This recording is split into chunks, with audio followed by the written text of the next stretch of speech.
Good morning friends. तो prelims booster का आज हम अपना पहला टॉपिक देखते हैं जो कि है रुपे कार्ड। ठीक है, आपको पता ही होगा, आप में से बहुत से लोगों ने यूज़ भी किया होगा रुपे कार्ड जो है। तो रिसेंटली उसको अब फेज़ टू में अब भूटान में लॉन्च किया गया है प्राइम मिनिस्टर नरेंद्र मोदी जी द्वारा। ठीक है, तो ये भूटान में ऑलरेडी ऑपरेशनल है, बट ये फ़ेज़ टू लॉन्च है ताकि उसका दायरा और बढ़ाया जा सके भूटान में। ठीक है, रुपे कार्ड का उसकी और बहुत सारी सर्विसेज को लॉन्च किया जा रहा है रुपए की, जैसे debit card, credit card already थी, तो उसको अब हम ऑनलाइन भी हम उसको लॉन्च कर रहे हैं। जो उसकी ऑनलाइन सर्विसेज हैं रुपए की, उसको भूटान में और लॉन्च किया जा रहा है। ठीक है, तो देखते हैं पहले तो रुपे कार्ड है क्या। इंडिजिनस कार्ड स्कीम है ये। जैसे हम मास्टर कार्ड, वीज़ा देखते हैं जो कि यूएस बेस्ड है, तो ये रुपे जो है हमारा, ये इंडिया बेस्ड है। ठीक है, ये हमारा इंडिया का बनाया गया कार्ड है। ठीक है, सिस्टम है, पेमेंट सिस्टम। तो इसको बनाया किसने है? National payments corporation of India ने। अब ये national payments corporation of India, इसके बारे में भी हम आगे थोड़ा सा देखेंगे, बट चलो थोड़ा पहले इसको देख लेते हैं रुपे कार्ड को। इसमें डेबिट कार्ड भी आते हैं, क्रेडिट कार्ड भी आते हैं, और एक तरह से ये बैंकिंग, जो आपकी ई कॉमर्स वेबसाइट्स पे जो आपका पेमेंट मैकेनिज्म है वो भी प्रोवाइड करता है रुपे। ठीक है, तो सारे इंडियन बैंक्स को और फाइनेंशियल इंस्टीट्यूशंस को इलेक्ट्रॉनिक पेमेंट्स की तरफ पुश करने के लिए ये जो रुपे कार्ड है इसको बनाया गया था। ठीक है, इसको हमारा जो मोटिव है इंडिया का, लेस कैश सोसाइटी की तरफ मूव करने का। कैशलेस और लेस लेस कैश में फ़र्क पता है ना आपको? कैशलेस मतलब टोटली बिल्कुल कैश नहीं चलेगा, करेंसी चलेगी नहीं, सब कुछ डिजिटल होगा। हमारा मोटिव वो नहीं है, हमारा मोटिव है लेस कैश सोसाइटी की तरफ मूव करने का। मतलब कैश हो लेकिन ज़्यादा से ज़्यादा डिजिटल पेमेंट्स हो। ठीक है, अब रुपए जो है उस वो एटीएम्स में भी चलता है, पॉइंट ऑफ सेल डिवाइसेस पे भी चलता है, ई कॉमर्स वेबसाइट्स पे भी अक्रॉस इंडिया चलता है। बट आपको ये भी पता होना चाहिए कि सिर्फ इंडिया में ही नहीं चलता ये रुपे कार्ड, इसकी इंटरनेशनल एक्सेप्टेबिलिटी भी बढ़ती जा रही है। ठीक है, जैसे अपने अभी भूटान का एग्जांपल देख रहे हैं, तो ऐसे ही Singapore, Bahrain, Saudi Arabia, Myanmar, South Korea, Australia, बहुत सी कंट्रीज़ हैं जहाँ पर ये रुपे कार्ड अब एक्सेप्टेबल हो चुका है as on par with I mean Mastercard and Visa. जैसे मास्टर कार्ड और वीज़ा को लोग एक्सेप्ट करते हैं, या अमेरिकन एक्सप्रेस को, अमेरिकन एक्सप्रेस कार्ड्स को एक्सेप्ट करते हैं कंट्रीज़, वैसे ही वहाँ के जो रिटेलर्स हैं इन कंट्रीज़ के, वो रुपे कार्ड को भी अब एक्सेप्ट करना शुरू कर चुके हैं। ठीक है, तो ये रुपे कार्ड की और भी बहुत सारी खूबियाँ हैं, जैसे कि बहुत सस्ता पड़ता है बैंक्स को as compared to Mastercard या वीज़ा। जो आपको डेबिट कार्ड मिलता है या क्रेडिट कार्ड आपको बैंक देता है, तो वो कई उस पे लिखा होता है ना, वीज़ा लिखा होता है, अमेरिकन एक्सप्रेस तो चलो नहीं होगा, वो लिखा होता है, मास्टर कार्ड लिखा होता है, माइस्ट्रो लिखा होता है। तो उन सब को बैंक्स पे करते हैं अपने ये कार्ड देने के लिए। ठीक है, वो आपका पेमेंट मैकेनिज्म है मास्टर कार्ड, बैंक के बिहाफ पे बैंक्स को उनको एनुअली पेमेंट करनी पड़ती है। उन पेमेंट जो ये पेमेंट मैकेनिज्म वाले जो कंपनीज़ हैं, इनको पेमेंट करनी पड़ती है, annual payments on behalf of the customer. ठीक है, तो उनको वो बहुत ज़्यादा महंगी पड़ती हैं। वो कंपनीज़ जो यूएस बेस्ड कंपनीज़ हैं, वीज़ा और मास्टर कार्ड, ये बहुत ज़्यादा चार्जेस लेती हैं। तो एज़ कम्पेयर टू रुपे, अब ये रुपे क्योंकि इंडिजिनसली बिल्ट है, ऊपर से ये बैंक्स ने ही आरबीआई के साथ मिलकर बनाया है, एनपीसीआई ने, तो ये बहुत सस्ता है। तो इसकी एक्सेप्टेबिलिटी भी जब बढ़ती जा रही है, तो ये एक तरह से कंपटीशन दे रहा है मास्टर कार्ड और वीज़ा को। तो अभी रिसेंटली कुछ केस भी था, जब प्रेसिडेंट डोनाल्ड ट्रंप को ये मास्टर कार्ड और वीज़ा ने कंप्लेन किया था कि इंडिया जो है वो अपने रुपे कार्ड को ज़्यादा बढ़ावा दे रहा है और हमारा बिजनेस वहाँ पर सफ़र हो रहा है उसकी वजह से। तो इंडिया ने, बट चलो इस पर कुछ एक्शन नहीं लिया उनके, क्योंकि हमारे जेन्युइन कंसर्न थे कि आपको अगर प्रॉब्लम है तो आप compete करो रुपए के साथ, आप भी अपने चार्जेस को कम करो। चलो वो सेपरेट मैटर है, बट हम आगे और देखते हैं कि एवोल्यूशन कैसे हुई डिजिटल पेमेंट्स की इंडिया में। ठीक है, अब आर टी जी एस 2004 में आया, मार्च 2004 में। अब आर टी जी एस क्या है कि जनरली जनरली 2 लाख से ऊपर की जो पेमेंट होती है, लार्ज वैल्यू पेमेंट्स, जो 2 लाख रुपए से ऊपर की पेमेंट है, वो लार्ज वैल्यू पेमेंट्स है। गवर्नमेंट बॉन्ड की ट्रेडिंग हो रही है, या फिर जो बड़ी पेमेंट्स हैं, वो सब आर टी जी एस के अंडर आती हैं। ठीक है, तो अभी आर टी जी एस जो है, जब आप उसमें आर टी जी एस का यूज़ करते हो पैसा ट्रांसफ़र करने के लिए, तो उसमें कुछ टाइम लगता है, जैसे 1 घंटा या 2 घंटा कुछ टाइम लगता है, वो आरबीआई क्लियरेंस करता है उसकी।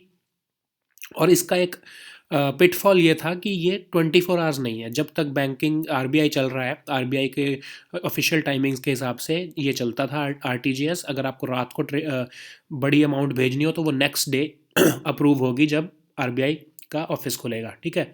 तो अब इसको भी क्या कह रहे हैं, आरबीआई ने भी अप्रूव किया है कि दिसंबर 2020 से, मतलब नेक्स्ट मंथ से ही आरटीजीएस भी 24 आवर्स हो जाएगा। तो इंडिया एक पहली कंट्री बनेगी ऑलमोस्ट जो कि राउंड द क्लॉक इतनी बड़ी अमाउंट को ट्रांसफ़र करने की मैकेनिज़्म उपलब्ध करा रही है अपने सिटीजन्स के लिए, ठीक है। एनईएफटी जो है, नेशनल इलेक्ट्रॉनिक्स फंड्स ट्रांसफ़र, इसको जब इंट्रोड्यूस किया गया तो ये जो था ये छोटी पेमेंट्स के लिए था, ठीक है। एनईएफटी जो है ये आपकी 2 लाख से कम की पेमेंट्स हैं जो आप और मैं एक दूसरे के साथ अगर ट्रांसफ़र करते हैं, जैसे समझ लो 1,500 रुपये या इवन 2 लाख तक की अगर हम पेमेंट करते हैं, ज़्यादातर वैसे मोस्टली 1 लाख तक की पेमेंट जो होती है, जैसे जो यूपीआई की पेमेंट होती है वैसे ही ये भी एनईएफटी की भी छोटी पेमेंट्स के लिए ही ये एनईएफटी बैंक ट्रांसफ़र के लिए यूज़ किया जाता है। तो ये जो हमारा है ये अभी ऑलरेडी 24 आवर्स है। आप 24 आवर्स अपने एनईएफटी के थ्रू बैंक ट्रांसफ़र कर सकते हो, ठीक है। तो एनईएफटी जो है वो अवेलेबल है राउंड द क्लॉक, लेकिन आरटीजीएस जो है वो दिसंबर 2020 से ये भी 24 आवर्स आप यूज़ कर सकोगे। अब एनपीसीआई, मैंने आपको कहा था national payments corporation of India, को भी देख लेते हैं। तो ये आरबीआई का और इंडियन बैंक्स एसोसिएशन का एक इनिशिएटिव है जो कि दो पेमेंट एंड सेटलमेंट एक्ट 2007 में के हिसाब से शुरू किया गया है। तो आरबीआई इसका एक तो शेयर होल्डर है और इंडियन बैंक्स एसोसिएशन, इन दोनों ने मिलकर बनाई है ये not for profit company. Not for profit company जो है सेक्शन 8 ऑफ कंपनीज एक्ट 2013, या फिर जो पुराना हमारा कंपनीज एक्ट था उसमें सेक्शन 25 के हिसाब से ये बनाई गई थी। तो शुरू में ये इंडियन बैंक्स एसोसिएशन जो ये है इसमें 10 बैंक्स थे, ठीक है। स्टेट बैंक ऑफ इंडिया, ये जितने भी लिस्ट दी हुई है। अब ये याद रखो कि जो ये 10 कोर बैंक्स, तो प्रमोटर बैंक्स जिन्होंने एनपीसीआई बनाया है आरबीआई के साथ मिलके, उनमें 2 बैंक्स जो हैं वो फॉरेन बैंक्स भी हैं, ठीक है।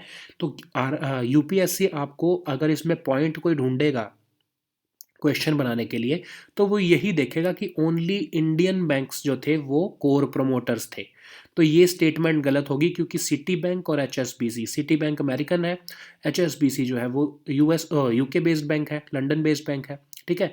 तो ये फॉरेन बैंक्स भी इन 10 कोर प्रमोटर्स में थे जो इंडियन बैंक्स एसोसिएशन ने जिनके साथ मिलकर एनपीसीआई बनाया है। तो अगर तो ये स्टेटमेंट आती है कि जो 10 कोर प्रमोटर्स बैंक्स जो हैं वो सारे इंडियन बैंक्स हैं, तो ये आपकी स्टेटमेंट गलत होगी क्योंकि इसमें 2 फॉरेन बैंक्स भी हैं, ठीक है। अब 2016 में 56 मेंबर बैंक्स और इसमें ऐड कर दिए गए हैं इंडियन बैंक्स एसोसिएशन में, जो कि अब एनपीसीआई का पार्ट बन चुके हैं, ठीक है। अब कंसर्न्स क्या हैं एनपीसीआई को लेके। अब कहते हैं कि एनपीसीआई जो है, क्योंकि वो इतना बड़ा हमारे पेमेंट एंड सेटलमेंट का सिस्टम इतना बड़ा हो चुका है इंडिया में रिटेल पेमेंट्स का, कि अब उसको फुली सपोर्ट करना चाहिए आरबीआई को, और कंट्रोल प्रॉपर पूरा, जैसे आरबीआई का बैंक्स के ऊपर कंट्रोल हो जाता है वैसे पूरा कंट्रोल आरबीआई का और गवर्नमेंट का भी एनपीसीआई के ऊपर हो जाना चाहिए, ठीक है। लेकिन इसका मतलब ये नहीं है कि आरबीआई जो है वो बैंक इंडियन बैंक्स एसोसिएशन का, या मतलब अब इसको इंडियन बैंक्स एसोसिएशन को आप प्राइवेट एक ओनर समझो, ठीक है। तो इसका मतलब ये नहीं होगा कि आरबीआई जो है प्राइवेट ओनरशिप को ख़त्म करके आरबीआई सारी ओनरशिप ले ले एनपीसीआई की। वो कह रहे हैं रादर प्राइवेट ओनरशिप को बढ़ाओ ताकि उसमें, और इसको नॉट फॉर प्रॉफिट कंपनी मत रहने दो, इसको स्टॉक एक्सचेंज पे लिस्ट करो बल्कि, ठीक है। इसको जब आप फॉर प्रॉफिट कंपनी बना दोगे तो ये और ज़्यादा एफिशिएंटली वर्क करने लगेगी, और इसको अगर आप स्टॉक एक्सचेंज पे भी लिस्ट कर दोगे तो इससे जो शेयर होल्डर्स हैं वो बहुत विंडफॉल गेन्स कमाने लगेंगे। जैसे अभी आप एलआईसी का देख रहे हो, आईआरसीटीसी का भी अभी स्टॉक आया था, आईपीओ आया था, तो वैसा ही वो कुछ एनपीसीआई के लिए भी एक तरह से वे फॉरवर्ड के तरीके से के लिए बोल रहे हैं। ये कंसर्न क्यों है इसमें लिखा है, कंसर्न इसलिए कि अभी अभी ऐसा नहीं हुआ है, तो ये हमारे लिए कंसर्न्स है। अब वे फॉरवर्ड क्या है इसका, कि एनपीसीआई कैसे और अच्छा फंक्शन कर सकता है, कि एनपीसीआई अभी आपसे कोई चार्जेस नहीं लेता यूज़र से, लेकिन कुछ ऐसे बिजनेस हैं जिनको डिजिटल पेमेंट होने की वजह से बहुत ज़्यादा प्रॉफिट हो रहा है, उनकी कॉस्ट बहुत कम हो गई है। तो एनपीसीआई को उनसे ये जेन्युइन है, जस्टिफाइड है कि एनपीसीआई उनसे कुछ पैसे डिमांड करे उन पेमेंट्स को ऑपरेट करने के लिए, ताकि उन प्रोड्यूसर से, उन कंपनी से, उन एनपीसीआई के पास अच्छा फंड आ सके, ठीक है, जिस फंड को वो सोशल वेलफेयर में लगा सके, जहाँ पर कंज्यूमर नहीं अफोर्ड कर सकता। जैसे कि आपने देखा होगा कि 2.5% मर्चेंट डिस्काउंट रेट होता है जब आप कई बार पेमेंट्स करते हो। जैसे पहले ये बहुत बड़ा एक इशू हुआ था कि पेट्रोल पंप पे जब आप पेमेंट्स करते थे तो आपसे वो 2.5% एक्स्ट्रा लेते थे, या कुछ इवन दुकानदार भी आपसे एक्स्ट्रा लेते थे, तो उसको हम कहते थे मर्चेंट डिस्काउंट रेट। तो अगर जो आरबीआई, जो एनपीसीआई है, वो बड़ी कंपनीज से चार्ज लेके छोटे जो हम जैसे आम आम कंज्यूमर है उसको मर्चेंट डिस्काउंट रेट उसका न्यूट्रलाइज कर दे, तो वो बेटर ऑप्शन होगा, ठीक है। सिमिलरली आरबीआई को एनपीसीआई को फाइनेंशियली भी असिस्ट करना चाहिए, ताकि जो रिटेल पेमेंट्स की सर्विसेज हैं वो रिड्यूस्ड प्राइस पे आ सकें।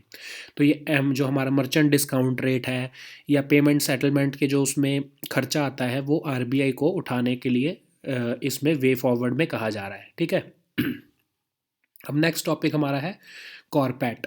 कॉर्पेट हमारी नेवल एक्सरसाइज है थाईलैंड के साथ। अब ये होती कहाँ है, ये एक थोड़ा सा एक पॉइंट है। सबसे पहली बात तो एक तो है कि ये इंटरनेशनल मैरीटाइम बाउंड्री लाइन जो दोनों कंट्रीज़ के बीच में, जैसे इंडिया और जो थाईलैंड के बीच में इंटरनेशनल बाउंड्री लाइन है, मैरीटाइम बाउंड्री लाइन, वहाँ पर इसको कंडक्ट किया जाता है, ठीक है। तो सिमिलरली एक क्वेश्चन ऐसा बनाया गया है कि ये दोनों की जो नेवल एक्सरसाइज होती है वो इंडियन ओशन में होती है। तो वो स्टेटमेंट भी सही है, क्योंकि जो इन दोनों की इंटरनेशनल मैरीटाइम बाउंड्री लाइन है वो भी इंडियन ओशन के बीच में ही आती है। तो इसलिए उनकी जो ये स्टेटमेंट है इसको थोड़ा सा घुमाया गया है। इंटरनेशनल मैरीटाइम बाउंड्री लाइन को डायरेक्ट नहीं लिखा है क्वेश्चन में, इसको इंडियन ओशन कर दिया गया है नीचे जानबूझकर, ताकि आपको कंफ्यूज किया जा सके, ठीक है। अब एनीवेज चलो, ये जो एक्सरसाइज है ये साल में 2 बार होती है, 2005 से हो रही है, और साल में ये ट्वाइस अ ईयर ये हमारी नेवल एक्सरसाइज थाईलैंड के साथ होती है। बाकी तो चीज़ें बेसिकली आप पढ़ ही लोगे कि क्या इसका मोटिव है।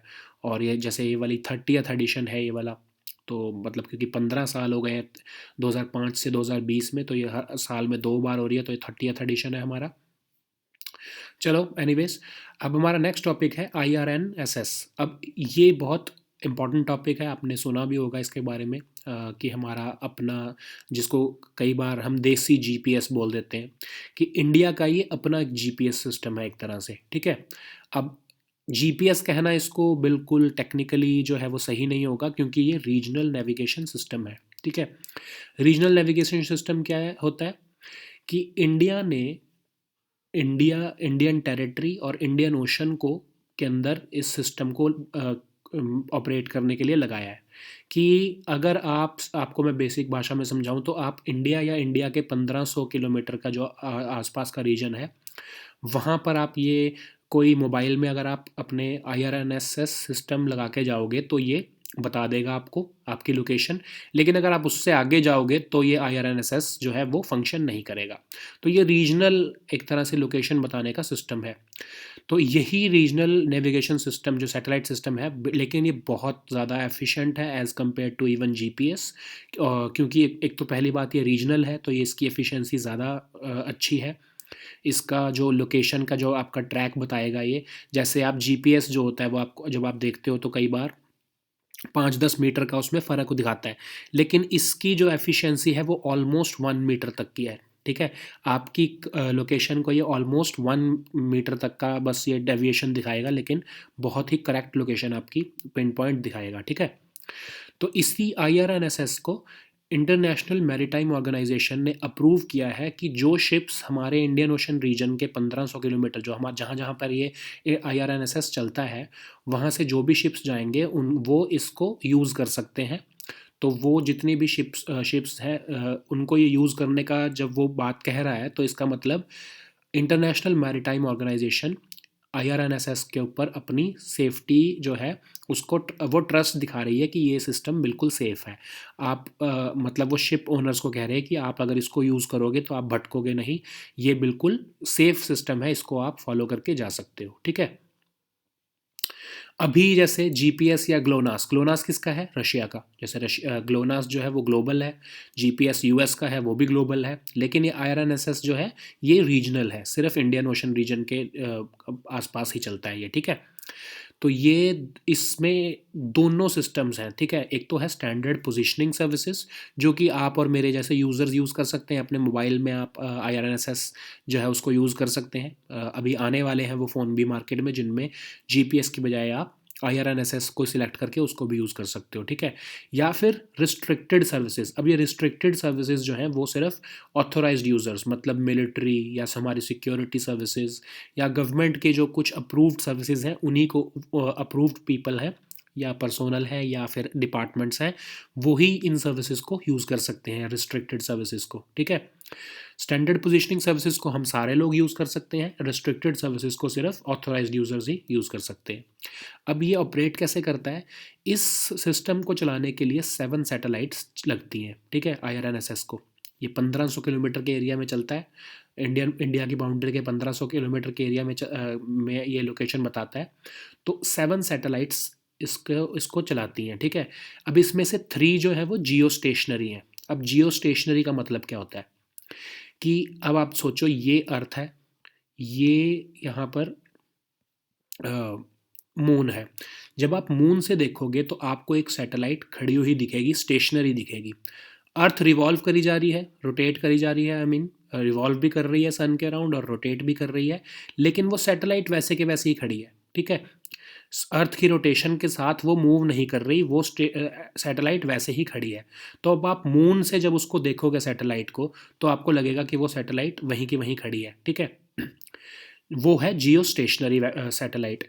जियो सिंक्रोनस सैटेलाइट क्या होती है कि जो सैटेलाइट अर्थ की रोटेशन के साथ मूव करती है, तो अर्थ से जब आप उस सैटेलाइट को देखोगे तो आपको लगेगी वो स्टेशनरी है, ठीक है। लेकिन जब आप मून से उस सैटेलाइट को देखोगे तो आपको लगेगा कि वो अर्थ की रोटेशन के साथ साथ वो सैटेलाइट भी मूव करी जा रही है। और जब आप उसको अर्थ से देख रहे हो जियो सिंक्रोनस सैटेलाइट को, तब आपको वो ऊपर अगर आप देख पाओगे तो आपको लगेगा कि वो भी वो स्टेशनरी है, क्योंकि आप भी मूव कर रहे हो तो वो आपके साथ साथ वो भी मूव कर रही है, तो आपको तो वो स्टेशनरी दिखेगी। लेकिन जो स्काई से देखेगा या मून से देखेगा उसको वो घूमती हुई नजर आएगी अर्थ के रोटेशन के हिसाब से, ठीक है। तो इसमें 3 सैटेलाइट्स तो जियो स्टेशनरी हैं और 4 सैटेलाइट्स जियो सिंक्रोनस है, ठीक है। ये जान के ऐसा सिस्टम बनाया गया है कि पूरे जो 24 घंटे के पीरियड में कोई ना कोई एटलीस्ट सैटेलाइट जो है वो इस पूरे एरिया को कवर करके रखे, ठीक है। अब इसकी एप्लीकेशन क्या है?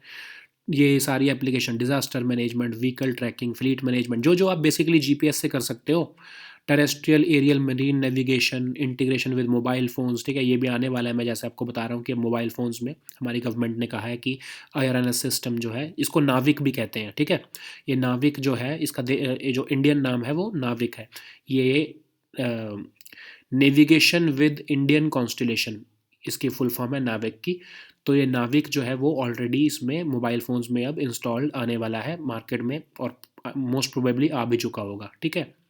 इससे टाइमिंग भी आपको पता लग जाएंगे किसी भी लोकेशन पर जब आप जा रहे हो, अगर वहाँ पर क्या टाइम हो रहा है तो वो लोकेशन को ट्रैक करके ही पता लगता है कि उस टाइम पर वहाँ पर क्या समय हो रहा है उस लोकेशन पे। मैपिंग वगैरह ये सारे जितनी भी जो इसकी एप्लीकेशंस हैं वो आप पढ़ सकते हो। अब न्यूज़ में क्योंकि इंटरनेशनल मैरीटाइम ऑर्गेनाइजेशन ने इसको अप्रूवल दिया है तो इसके बारे में भी देख लेते हैं थोड़ा सा। ये स्पेशलाइज्ड एजेंसी है UN की, ठीक है। ये शिपिंग सेफ्टी और सिक्योरिटी ऑफ शिप जो है वो ऑल ओवर द वर्ल्ड यही देखती है। जिनेवा कॉन्फ्रेंस हुई थी 1948 में, यूनाइटेड नेशंस ने बनाया था IMO को, आफ्टर जब जिनेवा कॉन्फ्रेंस में एग्रीमेंट हुआ IMO को बनाने का, ठीक है। उसके 10 साल बाद सबसे पहली बार मीटिंग हुई 1959 में। इसके हेडक्वार्टर्स लंदन में है, UK में। अब इसको आप कंफ्यूज मत करना इंटरनेशनल सी बेड अथॉरिटी के साथ, ठीक है, क्योंकि वो भी सी से रिलेटेड है, तो कई बार आप कंफ्यूजन ना कर लेना, क्योंकि इंटरनेशनल सी बेड अथॉरिटी का तो जो हेडक्वार्टर है वो किंगस्टन में है, जमाइका में, ठीक है। तो उससे इसको कंफ्यूज मत करना, इसका जो हेडक्वार्टर है वो लंदन में है, यूनाइटेड किंगडम में, ठीक है। और ये मरीन पोल्यूशन जो शिप्स का होता है उसको उसको भी देखती यही है, इंटरनेशनल मैरीटाइम ऑर्गेनाइजेशन। इसके 174 मेंबर स्टेट्स हैं और 3 एसोसिएट मेंबर्स भी हैं, ठीक है। You don't need to remember कि वो कौन से 3 एसोसिएट मेंबर हैं, ऊपर ऊपर का ही आपको पता होना चाहिए। अब एक हमारे आज हिंदू में एक टॉपिक आया था, विलो वाबलर। ये एक बहुत छोटा सा बर्ड है जो अभी तिरुवनंतपुरम में जो हमारा बायोडाइवर्सिटी हॉटस्पॉट है, वेलायानी पुंचाकरी पैडी फील्ड्स, वहाँ पर ये देखा गया है पहली बार। तो ये इसके बारे में थोड़ा सा देख लेते हैं कि ये बर्ड जो है वो सिर्फ 10 ग्राम का होता है, छोटा सा होता है। लॉन्ग विंग इसके फैदर्स होते हैं। वैसे तो ये यूरोपियन या ठंडे इलाके में, पहली आर्कटिक रीजन्स कौन सा होता है, जो हमारे जैसे हिमालय से ऊपर का रीजन जो है, जो टेम्परेट रीजन है बेसिकली, वहाँ पर ये सर्दी रहता है। लेकिन सर्दियों में ये, क्योंकि वहाँ पर बहुत ज़्यादा सर्दी हो जाती है, तो ये नीचे मूव कर जाता है सब सहारन अफ्रीका में अर्ली विंटर के टाइम पर। ठीक है, अब क्योंकि विंटर आगे आने लग गई हैं, नवंबर चल रहा है तो विंटर्स आने लग गई हैं वहाँ पर। तो ये रिसेंटली अभी तिरुवनंतपुरम के जो ये हमारा वेलयानी पुंचाकरी पैडी फील्ड है, यहाँ पर इसको देखा गया है। ठीक है, फर्स्ट टाइम देखा गया है, तो इसलिए न्यूज़ में है। तो अब इसमें आप याद रखो कि वेलायानी जो पुंचाकरी फील्ड है, वहाँ पर ये सबसे पहली बार कोई वार्बलर नहीं देखा गया है। 7 स्पीशीज़ ऑफ वार्बलर पहले भी यहाँ पर रिकॉर्ड किए गए हैं, बट हाँ, विलो वार्बलर फर्स्ट टाइम यहाँ पर आया है। तो इससे पहले कि ये read warbler, clamorous read warbler जो है, वो कई बार यहाँ पर देखे जा चुके हैं। ये एक बायोडाइवर्सिटी हॉटस्पॉट है। इन पैडी फील्ड्स में बहुत सी तरह के जो हैं बर्ड्स आते रहते हैं, रेजिडेंट बर्ड्स भी और माइग्रेटरी बर्ड्स भी। तो ये विलो वार्बलर इस बार फर्स्ट टाइम आया, तो ये एक तरह से हमारे लिए इम्पोर्टेंट हो जाता है। ठीक है, तो ये हमारे आज के टॉपिक्स थे। We'll meet on Monday next with new topics. Until then, goodbye and take care.